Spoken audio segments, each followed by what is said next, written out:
the most sympathetic building in the Australian landscape is the tin shed. It's been the most recognisable form of Australian design. The inspiration for this project was born out of this idea of stargazing.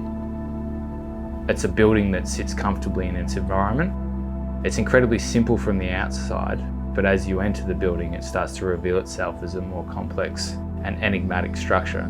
A reframing of what luxury is.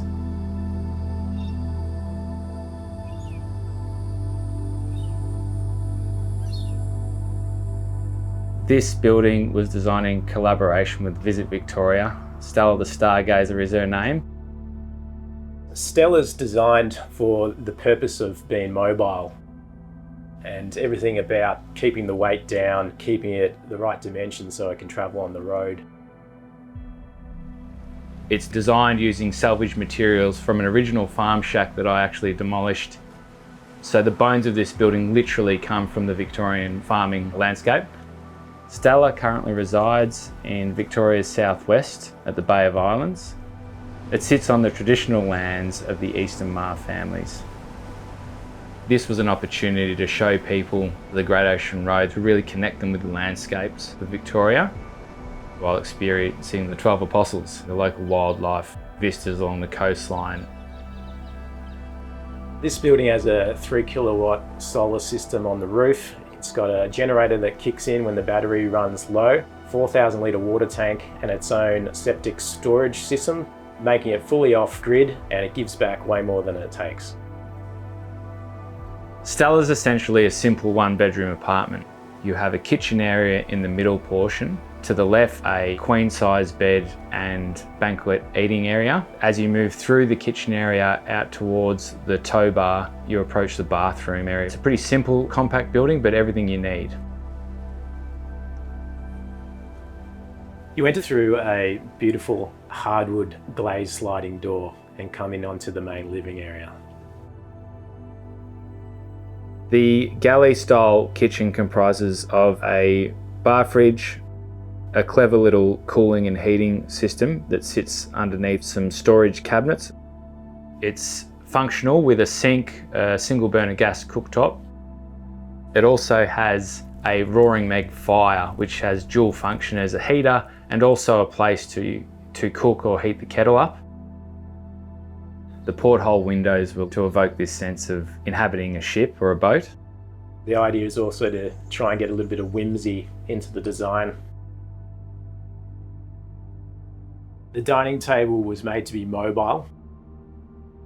We wanted the space to sort of have 2 modes. One when the table and the bed are pulled in. The second mode is when it was expanded and you had a nice open area in front of the cooking.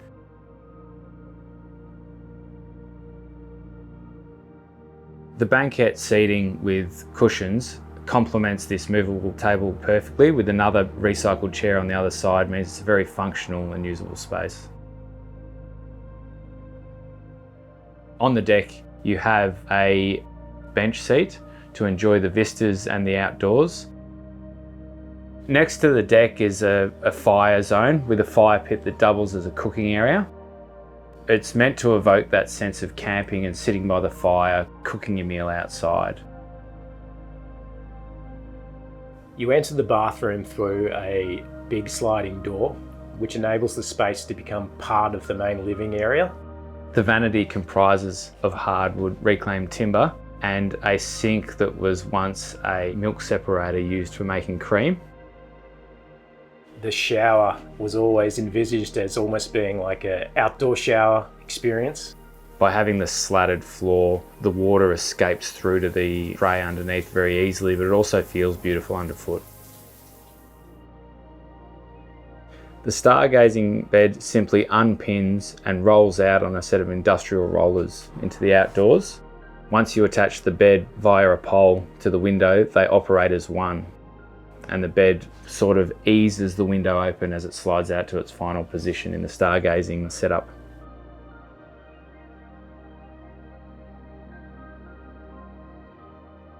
The lighting is designed to create a gentle ambience, to make the lighting an experience more than just a practical feature.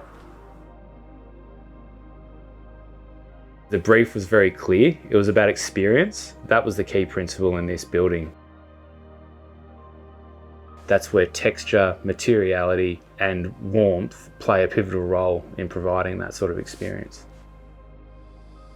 You should be able to connect with the environment and the context through every part of the building. Thanks for watching. And if you're an architect or designer with a project we could feature, please share it with us at nevertoosmall.com/submissions.